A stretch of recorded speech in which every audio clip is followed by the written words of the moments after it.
ছিনে নিল আমারই আপন হাতের স্পর্শ, তাই পেলাম কষ্ট। তারা তো দুশ্মন, কেন জানি দুশ্চিন্তায় আছি, মনের ভেতরটা বুঝতে পারছি না স্পষ্ট। যারা নিজের গায়ে খামচে দিয়ে হয়ে যায় আপনেরই পর, শেষে ঠকেও ঠেকাই তাদেরকে। মন ছাড়াও যারা আপন, এ যে বড় কষ্টকর। বুঝবি রে যখন লাগবে অন্তরে, যে ক্ষতি পুষিয়ে নেওয়া যায় না।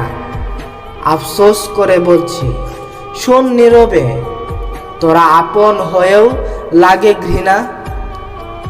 ভালোবাসার নাম দিলাম এক পলকের বিষাক্ত দেখা, যা পরে বোঝা যায় যে প্রেমই শুরুতে নিয়ে আসে ধোঁকা। বলা যাক এখন তুই দূরেই থাক, ডাক দিও না যেহেতু হলেই না। তুমি কষ্ট দিলে খুবই বেশি, চলে গেলে আমাকে তো বুঝলেই না।